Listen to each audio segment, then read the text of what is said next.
Not about the size of the task. It's about the will to do that task. And I have the will, and we will do it. All right, good point there, Timothy. Babu, you are the president of this students' organization, not just of Nairobi University, but around the country. You're the president. Yes. Your generation encompasses the majority of Kenyans, right? We've heard statistics, 75% of Kenyan youth under the age of 25. That's you guys. Of course. What are you guys going to be looking for in the next governor of Nairobi? A governor who can deliver services, a governor who can fight for the students' interest. When students have complaints, we don't have to go on the streets. A governor who will call us and we dialogue. A governor who will negotiate in the increment of help, higher education loan board. Because the help that the students are receiving at the moment is peanuts. Because on average, student receives around approximately 40,000 Kenya shillings, of which the 3/4 of the amount goes to the school fees. The remaining quarter is meant to sustain the student for the whole year. This leads to most of our students getting involved into criminal activities and other activities which doesn't please the public. We therefore will want a strong governor that can listen to us. We will not elect our governor based on the weight of his or her pocket, but we elect the governor based on the issues that this governor will handle. Specifically, we love serious and more say about this Nairobi County. If you weren't president of SONU and Sorry? Coast, would you run? For national... Yes. Yeah, of course, I'm going to run for MP. Okay. MP of what, Babu? The moment I can run for MP of everywhere because I'm a Kenyan. I can go to Central, I can go to Nyanza, even here in Nairobi. Yeah. Okay. KK, I haven't heard you declare yet. Or, sometimes I do hear, inklings, like you're kind of testing the waters, KK. Are you going to run, KK? Is this your chance to be governor of this great state of Nairobi? Because I know you are number 47 in the the alliance. You are number 47. Well, Jeff, I think the issue of running for any office, whether we are talking about a county representative office, the woman representative, the senator, the governor, or the president of the Republic of Kenya, is going to be a very important mandate. And one has to reflect very deeply to ensure that they have what it takes. You have to do consultations, because running for any office, it is not just a matter of yourself personally. It is a question of engaging people, institutions, but more importantly, it is a question of one word. Can the people of Nairobi trust the person they are looking to in terms of him running for the office of the governor of Nairobi? I think I qualify for that as far as trust is concerned, because the job that we are talking about is one that has never been done before in the Republic of Kenya. We had a colonial governor, but we have never had a governor that we have today. And more importantly, this governor must understand what is in the Constitution, what is in the County Government Act, what is in the Intergovernment Relations Bill Act, what is in the Transition for Devolved Government Bill, what is in Urban Areas Act. Because unless you can fully understand the kind of mandate that has been conferred to you by the Constitution and the various laws that have been made, I think you will be groping in the dark. So this is an issue that needs to be reflected upon very seriously. And more importantly, one must understand this.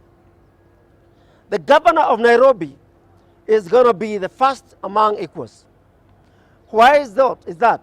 Because 60% of the entire gross national product of the Republic of Kenya is going to be produced here. So whoever becomes the governor of Nairobi will have to think whether he has the capacity to engage the entire country. But even more importantly, you will be a governor of the national capital, you will be a governor of a regional capital, you will be a governor of the international diplomatic capital as far as Africa is concerned. And Nairobi is not a capital like any other in Africa. If you look at the United Nations in New York, the next most important diplomatic capital is Geneva. The third one is Vienna. And the fourth one is Nairobi. Therefore, this is not a job of people to come and experiment. This is a job of an individual that has the capacity to manage, and I have demonstrated that capacity because I was the chairman of the Federation of Kenya Employers, and this is an election that is you are given by the people who run employment in this country. I have also been a chairman of the Kenya Private Sector Alliance. Again, the entire business community in this country, they surely must have seen something in this person. You are elected. So I am saying, yes, I may not have said I'll run for the office, but I'm doing serious consultations, and part of this consultation and engagement is what we have today here. The men and women that are listening to me, they will be able to make a judgment as to whether this person can prosecute the very serious agenda and challenges of Nairobi County. Timothy, when we were growing up in this city of Nairobi, Nairobi was known as the green city in the sun. Yes. You know this. Can we restore this city to its former glory? You think it will be possible? This is something that is very, very possible. It requires a lot of hard work, and it requires the person who understands that we have come from a past where we had that glory, we have gone into a lull and destroyed that glory, and now we have the capability ourselves to restore that glory. So it is a task that is possible. We are able to do that. There are, of course, very many challenges, Jeff, that are facing this city. But I would like just to draw your attention to the fact that when I declared my intention to vie for this seat, I placed my governorship on three main agendas. Number one is security and safety, because Nairobi is going to be driven by security and safety. If you have a safe and secure city, you do expect that all the other things are going to work. So that is number one. Number two, we are going to run on an agenda of providing jobs and opportunities. We know, and Babu here has said it correct, we are churning very many people into the jobs market, but we are not deliberately doing or purposely making and creating those opportunities. We must start deliberately doing that. When we create a secure capital, I want to say that we have created a 24-hour economy. That 24-hour economy will create a job, 2 jobs for every job possible. In other words, you are able to create work for 2 other people when you have employed one. That is on jobs and opportunities. We are able to catalyze economic activity so that people are able to demand more people to employ. The third one, because I want to be very brief on this, is infrastructure. And infrastructure deals with the following. 1, public transport. We must bring sanity back to our public transport. There is no reason, Jeff, why one should be paying 200 bob to Moja when it rains. There's no reason. There's no reason why you should be paying 100 bob to Kino when it rains, or even paying that when it is not raining. Why do we have that public transport system that is not providing good services to Kenyans? It is because the government has stepped out of it. And therefore, our county government should be able to step in and save the Mwananchi. We are going to involve the very same people who are running that public transport system to improve it. We are not saying that we are going to chase them away. They are going to be the ones to improve it. We are going to provide a structure. We are going to provide guidelines. We are going to provide standards. Fares should be properly regulated. Of course, making sure that the people who are giving that service earn their money, and you are able to provide that service to Nairobians and to Kenyans at large. Now, within that infrastructure agenda, we have housing. You know that our housing, we have had very high demand, but the supply side has been poor, especially for the lower income. And therefore, our county government should be able to look at this sector, give solutions for affordable housing, give services to low-income areas, and by services I mean water, electricity, and roads, so that we have decent people who are living decent lives. We should be able to give people decent living. So within that, Jeff, and I'm talking this because I have seen it on the ground.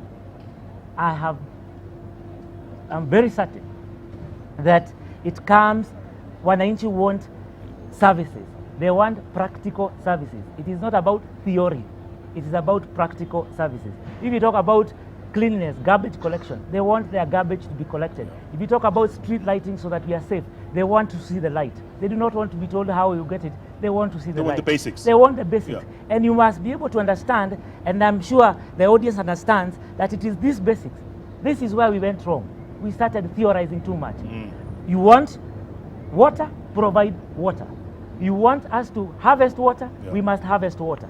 We must provide people with security so that they're able to circulate. It is that basic. Let's talk more about that after the break. Before we go to the break, real quick, Babu, do you guys feel safe out there? Do you feel safe in this city late at night when you're going back and forth? Actually, there's a lot of insecurity in the University of Nairobi, actually, especially the roundabout main campus. Yeah. And most of our students, when they come from the CBD, from the town center, actually when they go back late at night, most of them are attacked, and we're really worried about this source of Let's insecurity. talk about that after the break, gentlemen, because insecurity, biggest factor. Also corruption, the big C. Will that ever be curbed? And this, like KK said, is the biggest economy out of all the counties. Let's talk that after the break. And also, questions from the audience. What are your thoughts? What would you like to hear from these gentlemen? First, let's take a break. We are facing the nation, and we are back in a moment.